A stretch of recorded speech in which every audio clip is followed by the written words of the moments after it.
working in the Kenyatta Hospital, and I'll be your moderator for this evening. Today, we have a very interesting topic lined up, and that's approach to the pediatric headache. We know that this is a complaint that most of us have encountered in our clinical practices. And with us today to take us through this very interesting topic is Dr.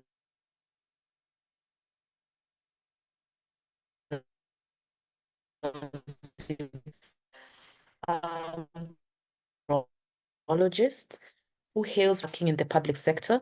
She's also a lecturer and teaches both undergraduate and postgraduate students from University of KwaZulu-Natal. So without much further ado, Dr. Nosy, how do we approach pediatric headaches? I'll invite you to share your slides and you can start. Okay.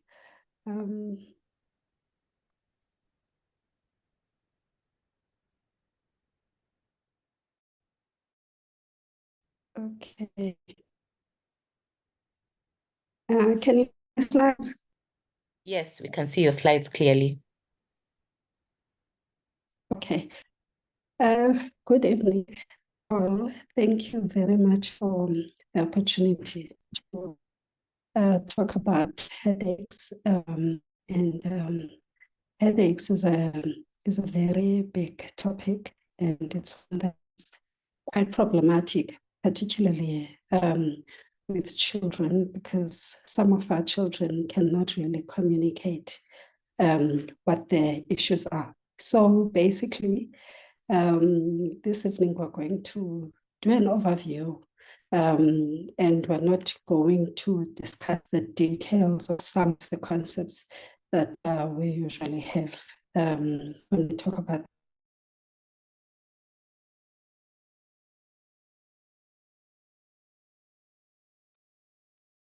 Dr. Nosy, sorry, we lost you.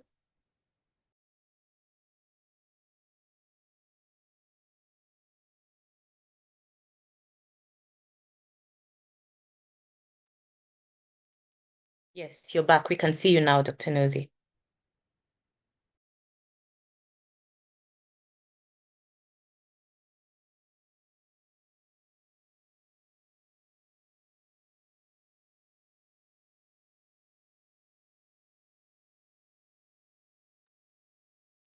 You're not audible, Dr. Nosy. We can't hear you. Can you hear me now? Yes, now we can hear you. Thank you. Okay, apologies about that. I'm having problems with my usual connection. I've had to use alternative connection. I really pray that we're going to go through this topic without any further interruptions. So we're going to talk about pediatric headaches, and we're going to do an overview as it is quite a big topic. So this is going to be the outline of my talk. We're going to give a bit of introduction. Then we'll go to the classification of headaches. Then we'll talk a little bit more about the primary and the secondary headaches. And then we'll go into the approach. So headache is amongst the most common presenting symptoms in children. And it's certainly the most frequent neurological symptom with a general prevalence in the pediatric population of up to about 58%. And about 9% of these patients have migraine. And by the age of 3 years, about 80%, up to 8% of children have reported headaches. And bearing in mind that that 8% may actually be underestimating, considering that some of the patients may not be able to communicate. And up to 82% of children up to 17 years have experienced headaches. So we'll start off with the classification itself. Classification has come a long way. It goes way back, as far back as 1962. With the classification, this was what was defined as migraine at the time. And definition was recurrent attacks of headaches widely varied in intensity, frequency, and duration. The attacks are commonly unilateral in onset and are usually associated with anorexia and sometimes with nausea and vomiting, and often familial. And I'm actually thinking now, some of us, as we're listening to this talk, we may actually be having a few problems with this definition.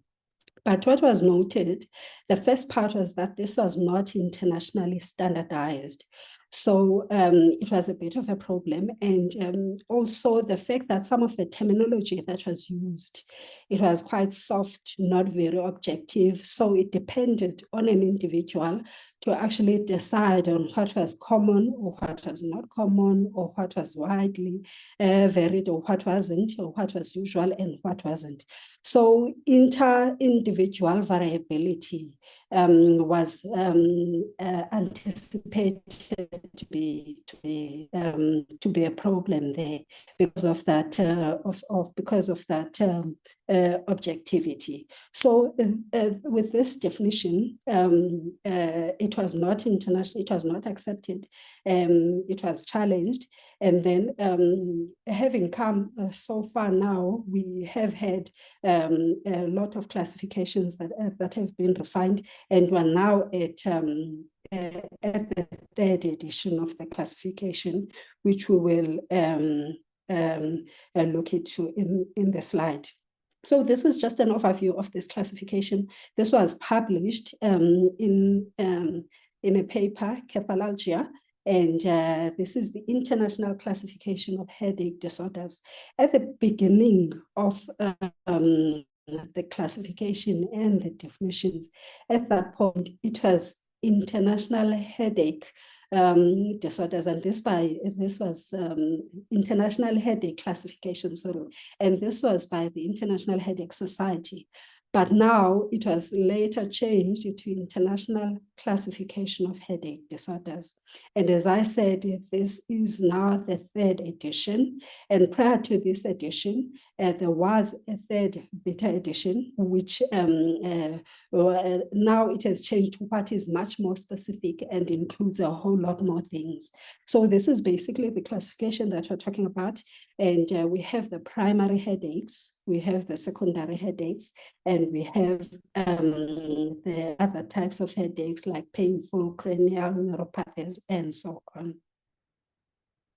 So just a pictorial overview of what exactly we're talking about. Also, where we're talking about the ages with this patient, with this particular picture, we won't really be paying much attention because this is for the adults. But basically, the most common time where these patients present would be between 7 years and 10 years. That is the average period when they present. But basically, as you can see in these pictures, though the headaches, these are the primary headaches, and that is how they actually present. If we talk about the migraine itself, you can see that it is mostly a unilateral headache, but it can be bilateral, and it is a throbbing type of pain, or it can be pounding as well, and there can be additional symptoms, for example, nausea, vomiting, and so on. There can be photophobia and phonophobia as well.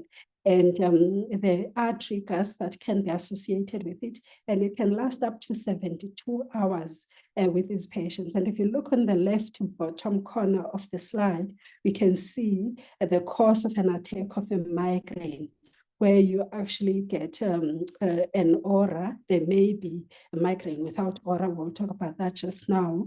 And then one gets an attack of a migraine with an increasing intensity of the pain as the time goes. And as I said, it can go up to 72 hours.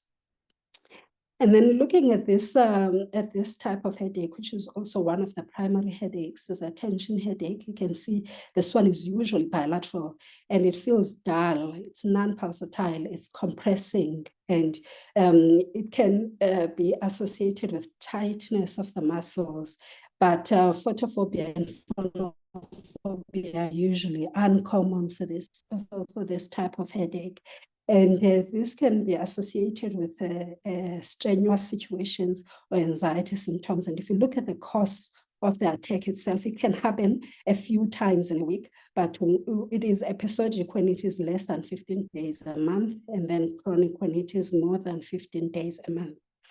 And then we have a cluster headache, and the cluster headache as well, which is one of the primary headaches. This headache is stabbing and it's burning and it's got additional symptoms. It's unilateral as well. And there are also triggers like the bright lights and so on. And you can see the cause of an attack for that headache as well. But we're not going to talk about the other headaches. We're just going to briefly talk about the migraine headache. And if we look at the classification itself, this is just a summarized classification where we actually took the headings of the classification itself. But migraine, there's migraine without aura, and there's migraine with aura. Then there can be chronic migraine, complications of migraine, a probable migraine, and episodic syndromes that may be associated with migraine. And now when we talk about those, the migraine itself, and we're looking at the pathophysiological mechanisms, what has been noted is that central neuronal hyperexcitability is what underlies the susceptibility to the development of migraine. And the multifactorial factors that include ion channels, for example, calcium channels, and the genetic factors that are actually involved as well. And as you know, there's an association with a family history as well. A strong family history is something that we need to ask about. And once these have been triggered, there's a slow propagating wave of neuronal depolarization, what is called cortical spreading dysfunction, that may precipitate the symptoms.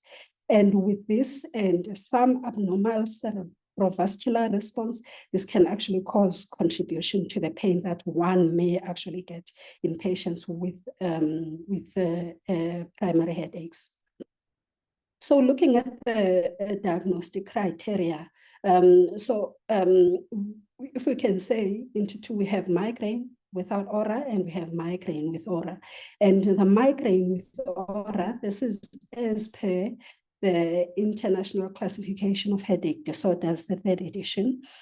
One would have to have at least 5 attacks of the criteria between B and D. And where E is not better accounted for by another disorder or by another headache. And as we said earlier on, it is up to 72 hours, and at least a headache has at least 2 of these 4 characteristics, where it is unilateral and pulsating, and it can be moderate to severe pain intensity, and it can be aggravated or caused or can cause avoidance of routine physical activity. And during the headache, at least one of those symptoms, nausea and vomiting, photophobia and phonophobia. And then migraine with aura, that is where we get at least one or more of those fully reversible aura symptoms. And looking at these symptoms, some symptoms may actually last longer than the others. For example, if you're looking at motor symptoms can actually last longer, up to 72 hours. So one needs to also have at least 3 of the other characteristics as well. And these would include at least 1 aura symptom spreading gradually over 5 minutes, 2 or more aura symptoms that occur in succession, and each individual aura symptom that lasts at least 5 to 60 minutes. And if for example, one gets more than just 1 symptom So a headache is expected to last at least 3 times the symptoms that one would actually get. And this is the migraine with or with the rest of the other symptoms that one would get. And it is not better accounted for by another ICHD diagnosis. And then, having said that, we also have pediatric migraine variants. And this is also part of where we were looking at the broader classification of the migraines, where there are periodic, these are now called variants. They were previously called periodic syndromes or migraine equivalents or migraine precursors. But these are actually periodic or paroxysmal disorders that occur in patients who may already have migraine with or without aura, or have an increased likelihood of having the migraine. There are key clinical features of these patients, and these are periodic or paroxysmal character with normal neurological examination between these attacks, a family history of migraine, and clinical evolution to classic types of migraine later on. And the examples of these are abdominal migraine, benign paroxysmal vertigo, and the rest. The common being the abdominal migraine and the benign paroxysmal vertigo. It is also important to note that the migraine variants at the time where a diagnosis has not been made of a migraine, one would need to make sure that there is no other clinical illness that is going on, because the biomarkers that would confirm these are not available. So it is basically a diagnosis that one would say diagnosis of exclusion, and using the criteria as well that are in the ICHD third edition would actually be important as well in a case where one cannot find an etiology for the symptoms. So now coming to approaching a child with a headache, and when we talk about approaching a child with a headache, there are some basic things that that, as we all know, are very important. The first thing is history, and then we go to clinical examination, knowing to investigate and what to do when investigating, and then deciding on the therapeutic options depending on what the findings are. So when taking a history from our patients, it is important that the history is actually taken from a parent for a number of reasons. One of those reasons could be that the child is young.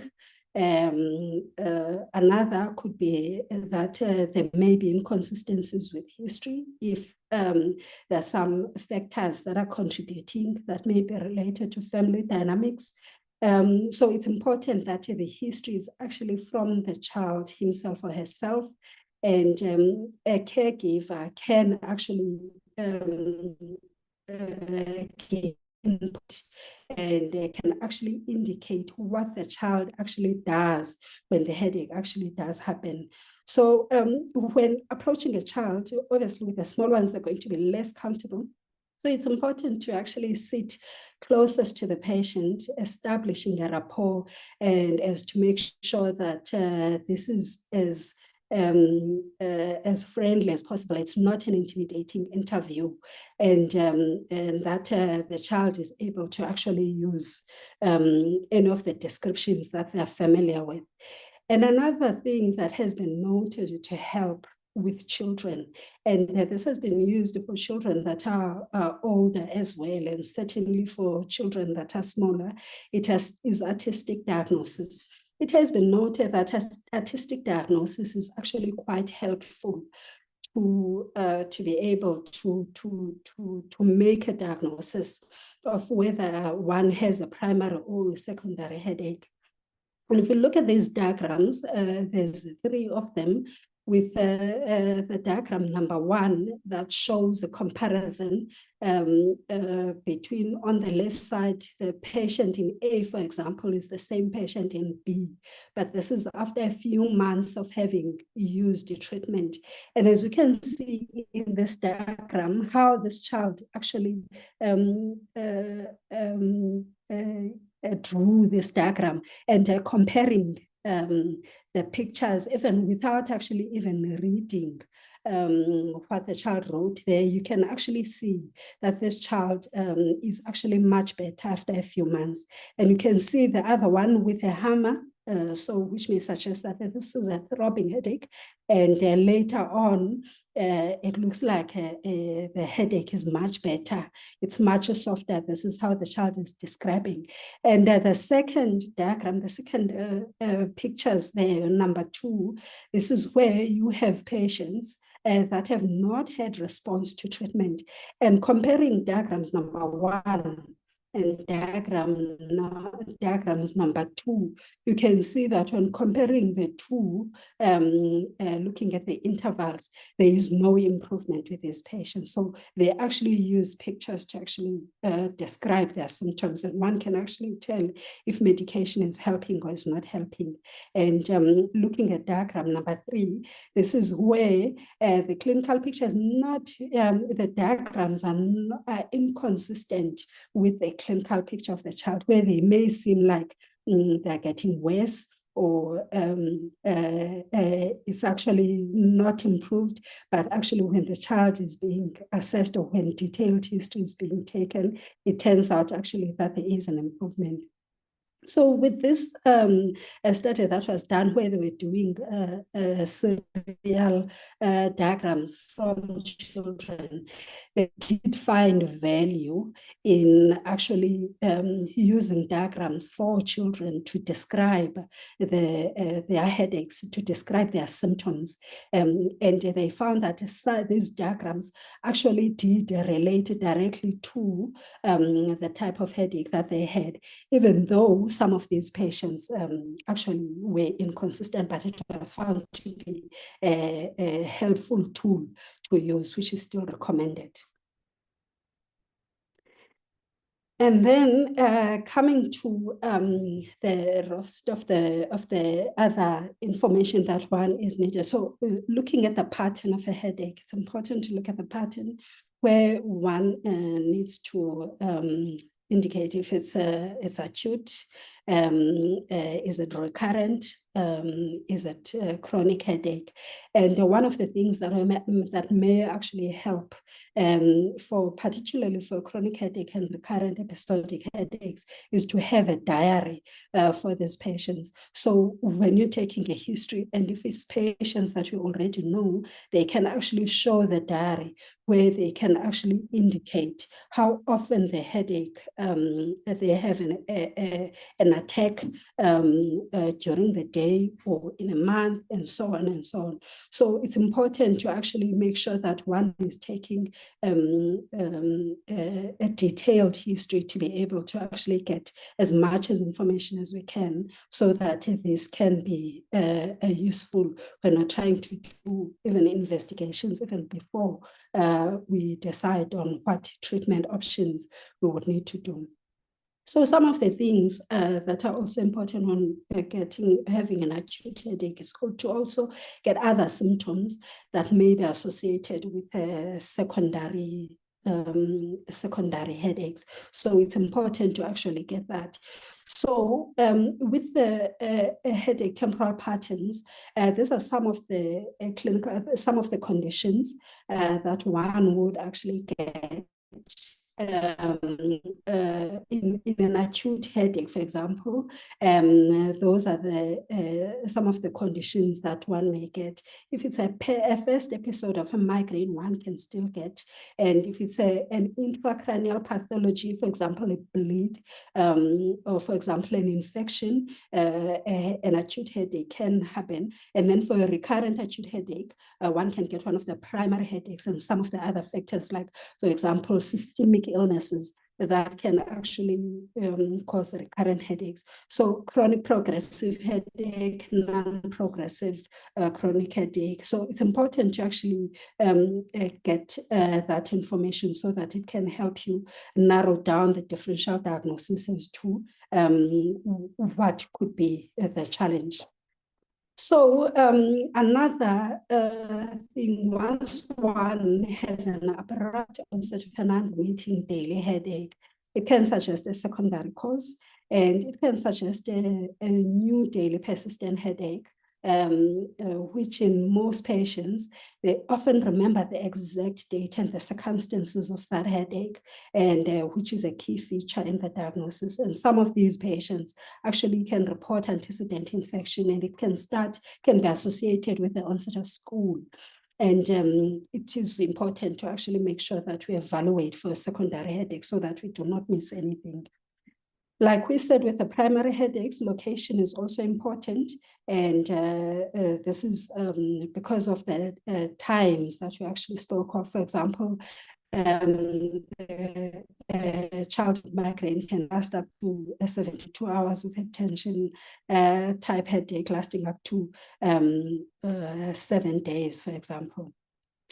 So the associated symptoms are some of the things that need to be noted and managed because they can become very problematic, as we may note in some of the migraine variants as well. They can be life-threatening. So it's important to actually make sure that we ask and we manage these symptoms. The most common being nausea and vomiting, photophobia and phonophobia, and some of the other features as well that we may actually get. So it's important to ask about them. And then aura refers to neurologic symptoms. We spoke briefly about it when we're talking about the classification. And we may get a visual phenomenon. We may get other sensory symptoms as well. And the aura typically spreads gradually over the course of minutes, and this may last up to 60 minutes.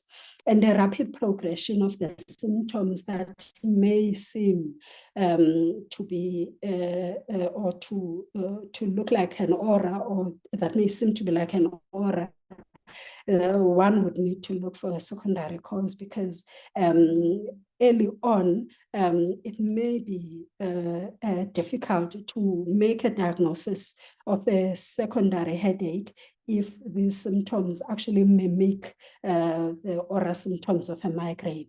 So it's important to make sure that these patients are actually assessed very carefully so that we do not miss any of the other clinical signs and symptoms. And then looking at the premonitory symptoms, it can occur as early as 18 months. As you can imagine, 18 months is a very young age, which means history there is going to be a bit of a challenge. Then parents may be able to detect the onset of migraine hours before it actually occurs, because of some of the things that these patients would do. For example, the mood changes, irritability, anxiety, for example, concentration difficulties, some problems as well with the behavior in general. So these are some of the things that parents or caregivers may actually help with when it comes to these episodes, and especially when our patients cannot communicate their symptoms very well. And then looking at the past medical history and trying to identify any other secondary illness, trying to figure out if there isn't a sequelae of any of the conditions that might actually cause a headache.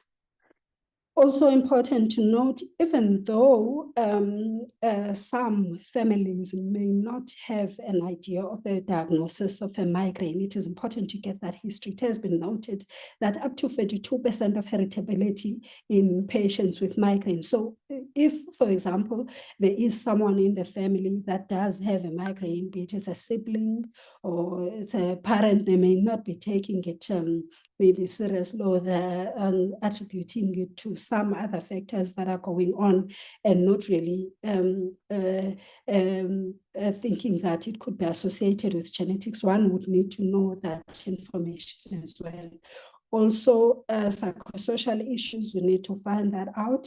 We need to find out about the sleeping pattern, and need to find out about the activity lifestyle and meals and so on. Clinical examination, assessing for secondary causes, and mental status examination. Because when a patient is encephalopathic, you need to think about what else could be going on, and we need to look at other factors of growth and development, because we could be having a secondary cause there if the patient is having growth failure, precocious puberty, for example, and skin examination, and the rest of the other neurological examination. So the one thing when examining these patients, be it it's when assessing these patients, be it it's a history or clinical examination, it's important to be familiar and to identify the red flags, because these are what are going to assist in terms of moving forward and deciding what investigation one is going to do. Because sometimes some investigations may be done and they're not warranted. And if an investigation is not done and the condition is life-threatening, those could be problems. So identifying red flags is very important. And systemic signs and symptoms, that should be something that we should worry about. Neurologic signs and symptoms, also keeping in mind that when a patient is having migraine with aura, one can have the neurological signs, but the neurological signs should not persist.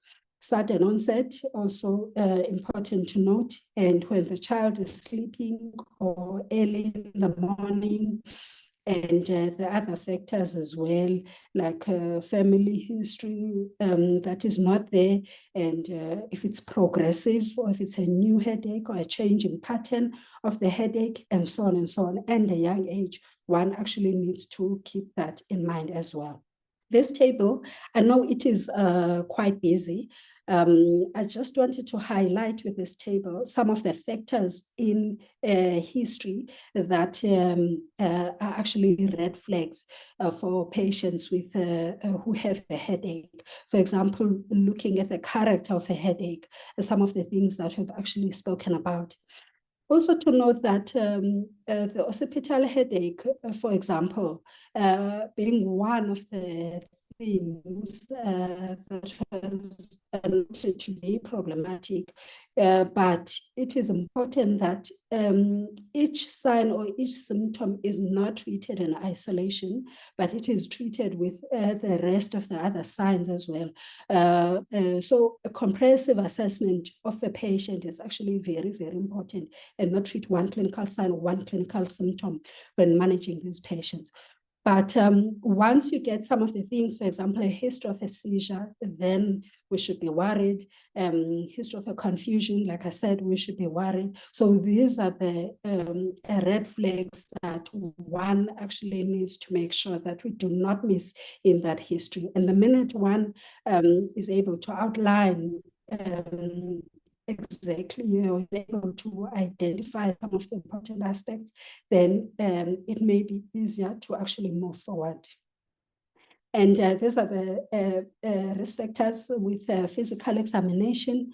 When a patient is generally unwell, I understand that at some point we did speak about a child who will be noted by a parent to be irritable. Yes, we may think that it is a primary headache, but we need to look and make sure that the child is not sick from, for example, a meningitis. If you are dealing with an 18-year-old child who becomes irritable and who becomes lethargic and so on, and is vomiting. Those things we need to make sure that the child does not have a secondary illness. And other clinical signs as well that may be a worry. It is also important to make sure that we note, for example, things like papillary edema, as papillary edema is one of those clinical signs that is not done routinely, and the head circumference is very, very important because once the head circumference is abnormal, that is also something that we cannot attribute to a primary headache. So it's important to know these clinical signs so that we can be able to decide on what next to do in terms of investigating and managing the child. So looking at both the primary and the secondary headaches, in summary, there are those few aspects that have been highlighted there. For example, the temporal pattern, the localization, the intensity. And we can see there, for example, that for a primary headache, it can be chronic. A secondary headache mostly can be acute, and then it can be subacute. You do not expect a a primary, excuse me, you do not expect a secondary headache if the condition is progressing to be non-progressive. So once it becomes progressive, one needs to be worried. And then we spoke about the occipital headache as well. Then again, just to make sure that we do not take that in isolation. And so many other things that we actually need to look at when we are looking and identifying primary and secondary headache. So back with the ICHD classification of headaches, where this is the general diagnostic criteria for the secondary headaches. What we note here is that any headache that is fulfilling criteria C, so looking at that criteria C, not better accounted for by another ICHD headache. And then another disorder scientifically documented to be able to cause a headache has been diagnosed. So we need to at least know what the cause of the headache is before we can say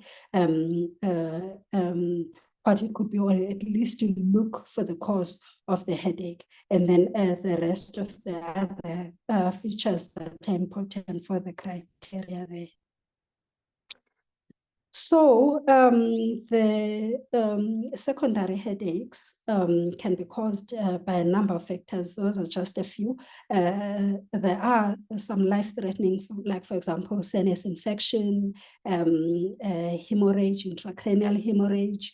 A patient, for example, can have status epilepticus, which could be a concern. So it's important to know and not miss a secondary headache and to know when to actually investigate. These are just investigations that one would do if one suspects that a headache can actually be caused by a condition. So now coming to who do we investigate? So one of the first things that when a patient is presenting with a headache, one of the things that we think about is neuroimaging. So when we do neuroimaging, we just need to remember some of the things, like I said, occipital headache, I did indicate, and lack of family history, headache when awakening from sleep. Those, if we take into in isolation, then we need to look a little bit deeper or look a little bit more. It is recommended that an MRI be performed if the red flags are identifiable, both in history and physical examination. If there's a recent onset of a severe headache, or if it is incompatible with a headache character, associated symptoms, or time course with the criteria of a primary headache. So it's not really compatible to what it does not really fit very well into the picture of a primary headache. And if there's a change in the pattern in a patient that is known to have a headache, and if there's persistence of abnormal findings, also important to take note of high-risk populations as well, and to have a high index of suspicion for any intracranial pathology once those patients present with headaches. Now, the next thing would be, now, if one thinks it is warranted to investigate further, the next question would be, what do we do? So, as I said, one of the things that we think about is neuroimaging. So, with a CT scan of the brain, the CT is inferior regarding to soft tissue contrast, to great white matter differentiation, and the radiation is much, much more with the CT scan. So when we do a CT scan, when we are looking at more of an emergency situation, then it is very helpful. And at the same time, we do not have access to an MRI, then a CT scan is also very, very useful if it is not contraindicated in a patient. So I know in our setting, for example, we do not have an emergency MRI. An MRI cannot happen in a weekend, or it cannot happen at night. So if you're a patient that if you have a patient that you're worried about and cannot wait till the morning, then it is good to do a CT scan in case something needs to be done immediately. So an MRI is a neuroimaging modality of choice.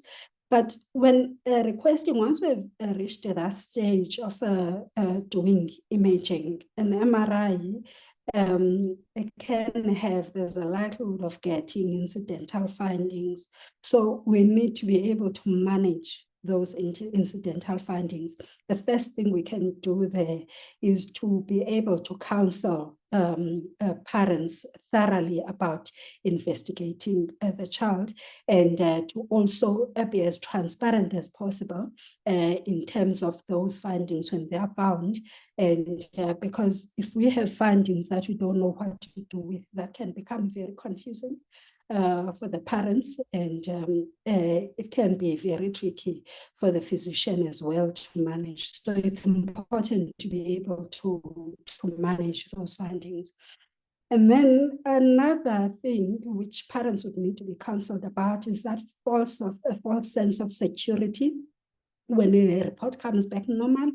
And it's important to actually indicate that once the scan may be normal, if you're dealing with a primary, for example, a primary headache, that child will need to actually be reviewed. And compliance to medication is important, and being able to monitor as well the symptoms, and also just educating the rest of the family as well in case the child gets to visit some of the family members in other areas. So these things are actually very important. And also we need to just counsel our parents about allergic reactions. And we have to sedate our patients, particularly those young ones. So we just have to take note that we do not over-sedate them. So when it comes to neuroimaging, if there's no significant change in the headache characteristics and the physical examination, it is not really necessary to repeat the headache. Sometimes there may be that temptation to repeat a scan if there's no difference, or one if the parent is reporting that there's no difference. So in that case, it's important to go back and get that history and get those details and get that diary and do that clinical examination again, just to make sure that there isn't worsening of the clinical symptoms. And then the lumbar puncture may be necessary, particularly if one is actually worried about an infection. But another condition that may present with a headache can be benign intracranial hypertension. And we just need to make sure that the position at which the lumbar puncture is being taken as the correct position so that it does not cause much more confusion for the physician in terms of interpreting the pressure, the opening pressure for a lumbar puncture. So other investigations, we spoke about other laboratory investigations. I just looked at this paper, and this paper is a paper that was published in 2021, and it looked at some of the bloods that were done in patients that had primary headaches. And what was noted there was that the vitamin D was one of the parameters that actually was quite low with the patients that have primary headaches.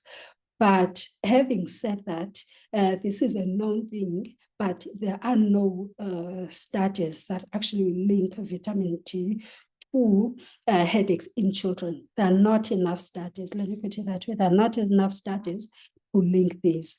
This is a study that was done in Jordan, and they actually noted that vitamin D is significant. So having said that, I think personally, for a child who comes with a headache, who you just want to make sure that there isn't anything else, it's important to explore and make sure that there are no other abnormalities that may be contributing to the clinical picture.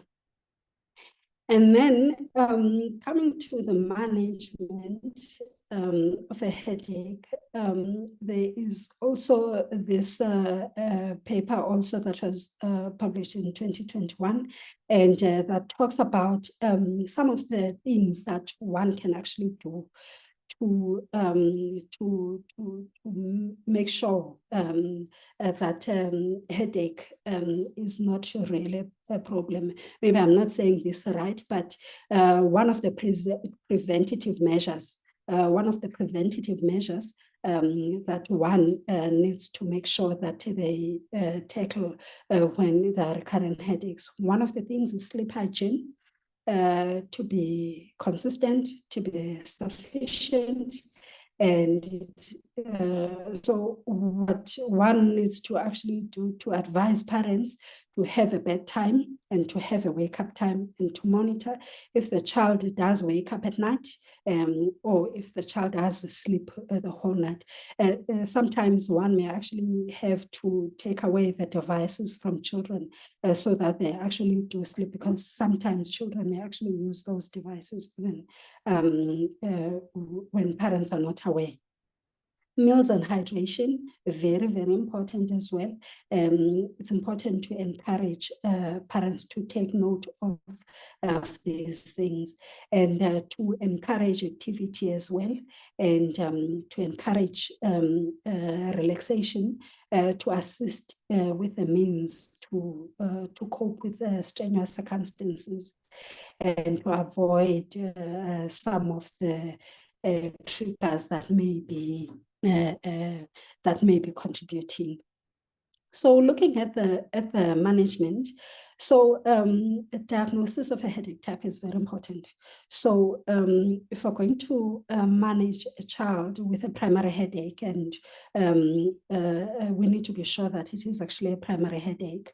And once we have made that diagnosis, we need to counsel the parents and make sure that there is understanding of what the thoughts are, and addressing any questions that they may have. And the first line therapy for these patients is ibuprofen and paracetamol. And opioids are not recommended for acute treatment of migraine in children.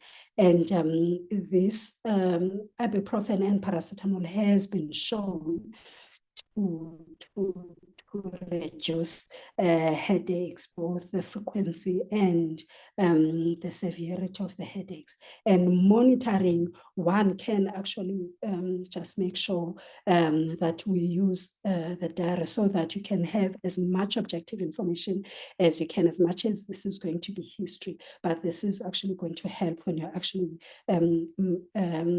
following up these patients. So basically, when managing our patients, it's the acute management, and then go to chronic management, and sometimes one may actually need to add other agents if the first line therapy is actually not working. So these are some of the drugs that can be used in patients that have migraine, and it's important to know that ibuprofen or acetaminophen should not be used for more than 14 days a month without seeking medical attention, because there needs to be an assessment or even reassessment if the patient has been assessed before. And the triptan should not be used for more than 9 days a month without any improvement. And any combinations of the drug should not be used for more than 9 days in 3 months. So once treatment is not working, we can go to second line combination therapy.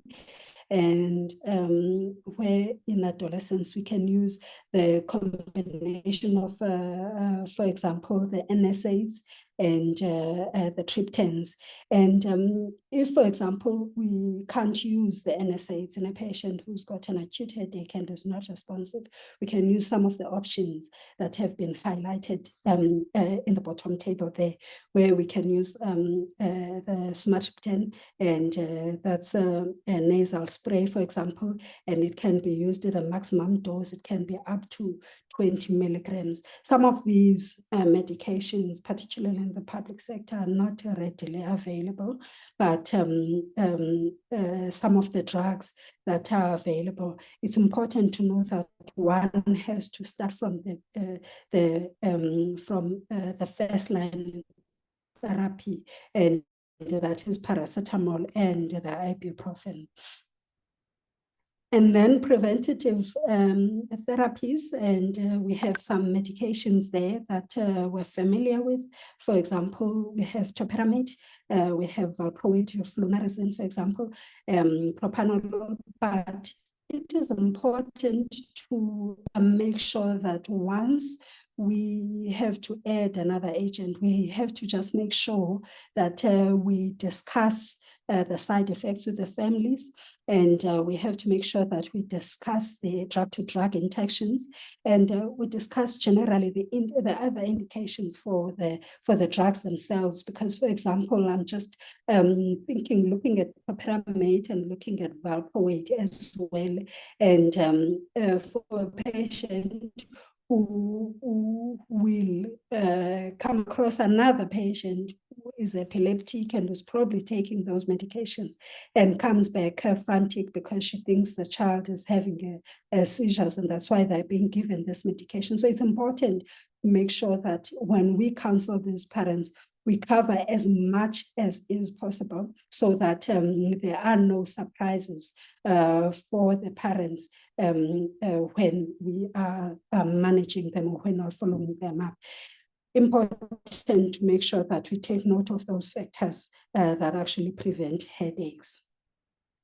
Also, we spoke about the associated symptoms. They need to be managed as well. We can use medications like ondansetron for vomiting, and we can use other drugs as well, just to make sure that we are managing these patients. And vomiting, nausea and vomiting in particular, we do not want these patients to be dehydrated. So when doing that clinical assessment, we have to also make sure that we are managing appropriately, depending on the degree of dehydration, for example, and just making sure that the patient is well hydrated.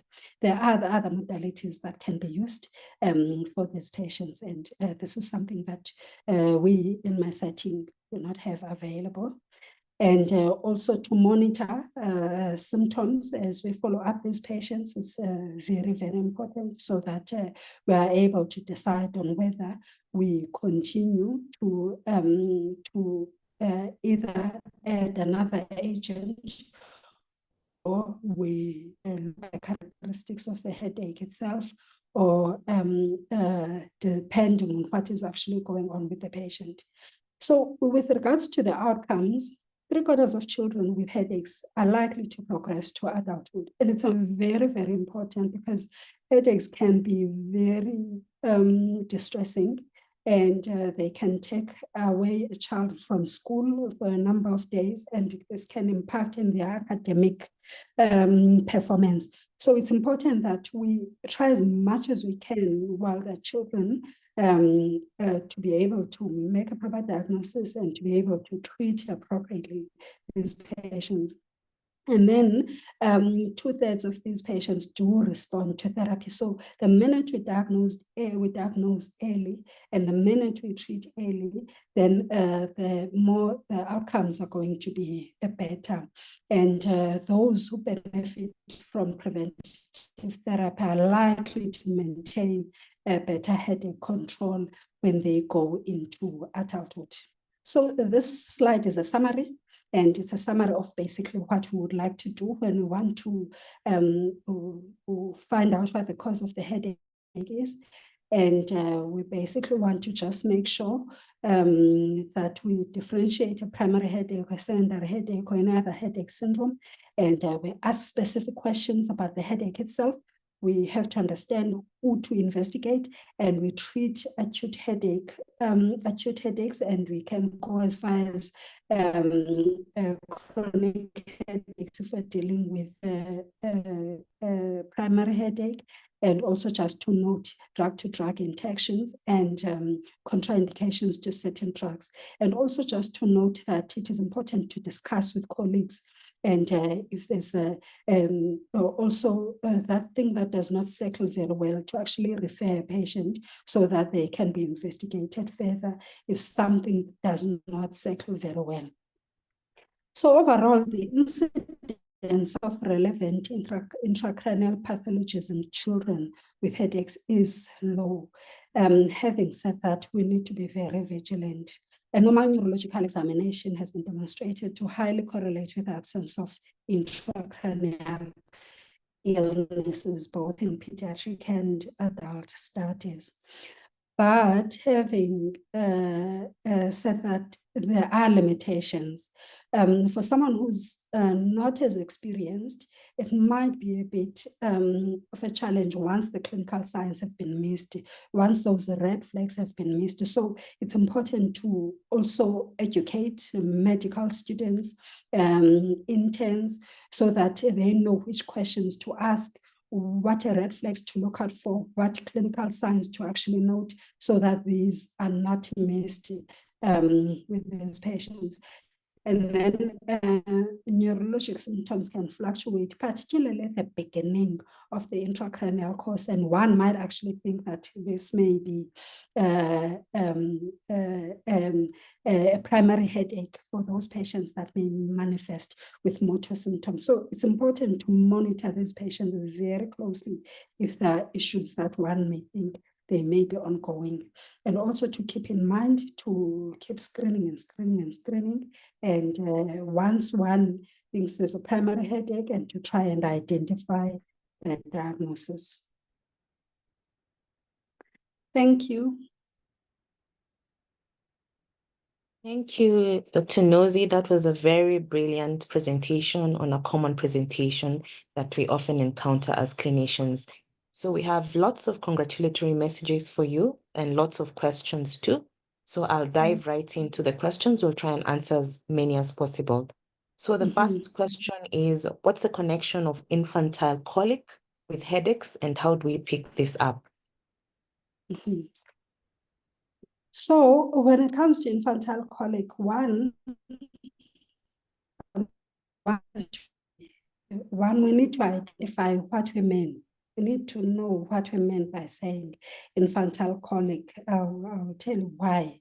Because, for example, an infantile colic has been interpreted as infantile colic when a patient is having an epileptic spasm. And sometimes if one is having abdominal symptoms, that may be a variant of a migraine. So we need to understand, and in fact, for parents who now, fortunately, we can use smartphones for some families. For parents who have smartphones, we can ask them to take a video so that you can actually see exactly what they mean when they say infantile colic. So it's important to actually just have that as well, and then just decide. Also, if you're having abdominal symptoms, like I said earlier on, you just need to look deeper into the migraine variants, which can be the symptoms that may appear before the actual migraine is diagnosed.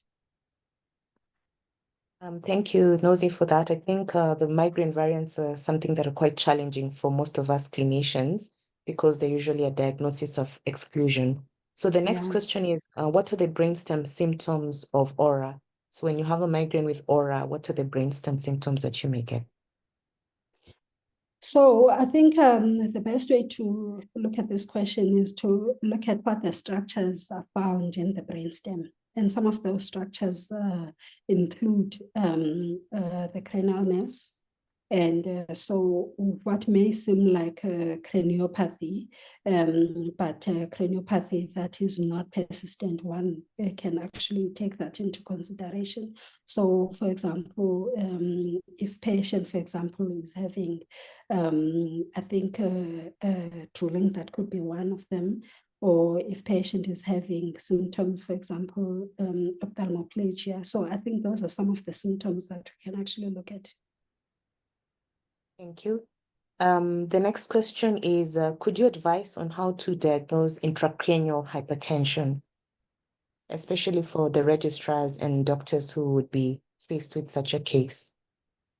So benign intracranial hypertension can be one of the problematic conditions. So like I said in the slide, one of the things that need to be done is a lumbar puncture.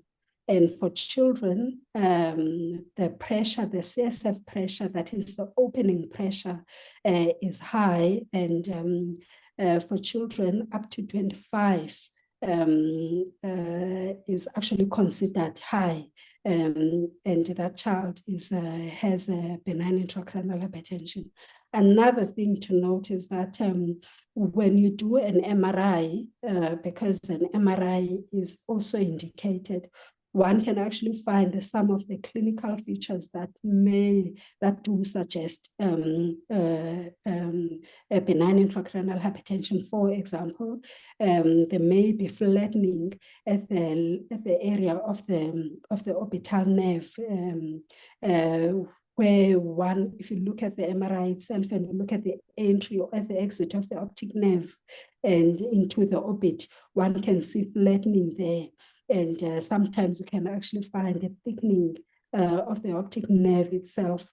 So those are some of the features that may suggest, but the main thing, that CSF pressure, that opening pressure, is one of the diagnostic things that one needs to do. Thank you. And of course, you'd also take a detailed history. Usually benign intracranial hypertension would occur in obese women. And there are certain drugs such as if you have hypervitaminosis, so if you have excess vitamin A, nalidixic acid, hyper or hypoparathyroidism. So there are many risk factors that you need to take when you're taking your history. And also for just general intracranial hypertension, remember you can diagnose this at the bedside by doing your vital signs, looking for Cushing's triad, which would be hypertension, bradycardia, and an abnormal breathing pattern. So the next question for you, Nosy, is it necessary to request an EEG for a child with a headache whose MRI scan is normal? So then again, we go back to the history. What exactly are you picking up from this child? Are there any red flags that may suggest that you're thinking the child has a subclinical seizure, for example?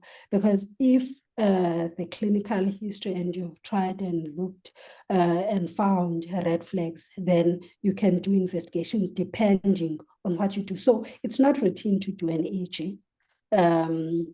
If there is a primary headache, you do not need to do an EEG. But if there's a secondary headache, what is the cause of the secondary headache is the question that one needs to answer. Thank you for that, Nosy. The next question is primary headache hereditary? So there is heritability up to 42%, as I said, which is why it is important to get that history, Right. that family history. So Okay. yes, there is heritability that has been noted in studies. Thank you. So it's important to take a history. And I think you answered this, but maybe you can remind us on the non-pharmaceutical interventions that are effective in managing pediatric headaches. I think you did mention the SMART. Yeah. So like I said earlier, sleep hygiene is very important. So what one needs to advise parents to take away the devices, to just make sure they go at a particular time to go and sleep, and just to monitor as well that they do not wake up during the night and then they do not have interrupted sleep, and just to make sure that sleep hygiene is good. That's one aspect. Then also meals and hydration, that's very important as well, just to make sure. So it's actually generally the well-being, physical activity as well is important. And yeah, many other things that are actually the well-being of a child. Because in nowadays, a lot of children actually sit and play games and they're on screens and they're not very active and they're not interested in many other things and they do not sleep so well. So it's important to actually just make sure that the basics have been taken care of. Thank you for that, Nosy. The next question is, what is the significance of a patient with a chronic headache that is usually mostly nocturnal? Can you ask that question again? So what would be the significance if you have a patient who has a chronic headache that is mostly at night? What differential diagnosis would you think about? Okay, so one of the things that would be important, one, we just need to make sure that is just the headache and that the patient is not having sleep abnormalities. And that also the other basic things that I was talking about earlier on. Also, we just need to just make sure that these patients have that the images have been done and they're normal as well. And I think basically, depending on where the localization of the headache is or what the diagnosis of the headache is, if you're having a chronic headache, what type of chronic headache are we dealing with? So we just need to make sure that there's no secondary headache there. Thank you. And the next one is an important question. So how long do you give preventative therapy for those with migraine headaches? So I think one, the symptoms, an important guide. So if the symptoms, for example, do remit, then we can start slowly to come down with the medication, and also if that is there are no other factors that are contributing, for example, then you can come down with the medication. So I think it actually is something that can be discussed with the family as well, because if you're using chronic medication, it means the acute medication did not it may not have been helping, and the headaches are much frequent. So I think it depends on also how frequent the symptoms are, and if there are no symptoms, then one can actually start weaning. Thank you, Nosy. There are also several questions to do with diet, so I'll just summarize them. So is there evidence on the use of dark chocolate in helping with migraines?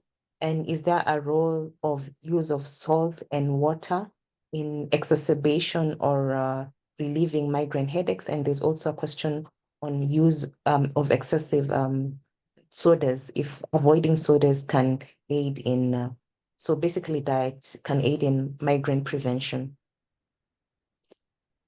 So healthy meals. That is where I would start. And secondly, when it comes to chocolate, there is no convincing things, but dark chocolate, some people have noted that it does precipitate a headache. But otherwise, for salt and water, the concern that I'd have there is that once someone takes salt water, that's likely to cause hypernatremia, and that on its own would cause some electrolyte issues. So it's important to just hydrate normally rather than using salt water. And what was the other one? So sodas, salt water and dark chocolate. Sodas, I like the would fizzy go with drinks. healthy hydration, normal hydration, water, and healthy meals. Thank you, Nosy. Someone just wants a clarification on what you mean when you say artistic diagnosis of seizures. So when Not seizures, the headaches, you mean? sorry of headaches, yes. Okay. So artistic diagnosis, it's basically when I was showing those diagrams, making an example of what they were used for. So these are the diagrams that were published in a particular paper where they indicated that artistic diagnosis is actually helpful, particularly to be used as an adjunct measure to make a diagnosis of a headache. Because if you look at those diagrams, for example, let's say the first diagram actually showed the patients. There were 3 patients on the left, and each of the patients over time, they showed how they were feeling. So they actually draw the diagram to actually express what they're feeling when they actually have the headache. And after a period of time, that is where they actually drew the diagram again. And at that point, you could see the difference in terms of how they were feeling compared to the time when they drew the diagram a few months ago before the treatment was actually initiated. So this was noted to be a tool that was used to help with the diagnosis of a headache. And they do indicate in this paper as well that sometimes it may be necessary to make use of a psychologist to be able to interpret the drawings if it's actually quite difficult to compare between the two to actually make out what could be going on, because this is some of the things that the psychologists actually use during the psychotherapy for younger children. So artistic diagnosis is using a diagram that is drawn by a child to be able to express how they feel during the periods of a headache. Thank you. The next question is, so there's some articles that advocate for the use of riboflavin as prophylactic treatment for headaches. What are your thoughts on this? Yeah, riboflavin is also one of the agents that I had put up in one of the slides as well that has been noted that it can be used as a second agent, and yeah, so I think it can be used. And the next question is if primary headaches can graduate to secondary headaches. Can Yes, they graduate? Yes. So a primary headache, when one says there's a primary headache, it means there is no etiology that has been identified that causes a headache. For example, a meningitis, a tumor, or benign intracranial hypertension. So a primary headache becomes a chronic headache rather than becoming a secondary headache. Thank you. I think that's quite clear. And the final question is, could you highlight on what you mean by ophthalmic headaches? So ophthalmic headache is when there's involvement of the ophthalmic. You know, one of the diagrams that I actually showed there was a diagram where there's involvement of the ophthalmic area. And ophthalmic headaches is where one can actually get the headache that involves that part of the area, and it's one of the primary headaches. Thank you, Nosy. I think we've gone through most of the questions. Some of them are repetitions. There are lots of people asking if they can have access to this presentation. It will be posted on the KNH webinar website. So after a few weeks, so you should be able to get it there. Nosy, there are lots of thank yous and congratulatory messages for you. That was a brilliant presentation. You gave us a very good approach to pediatric headaches, and I think a lot of people enjoyed the session. So there being no more questions, we'd like to just give you a chance to have a parting shot, and then we can close the session. Thank you very much. Thank you, Lucia. I think the main important thing is to not miss a cause of a headache, and to not think that a child has a migraine or has a tension headache. We need to look, and one of the things that will help us is looking for those red flags, and then it will be able to assist us in moving forward, deciding on what investigations need to be done and how to manage further. Thank you very much, Nosy. So we'll end the session here. Good night, everyone. Thank you very much for tuning in. Thank you, Lucia. Thank you.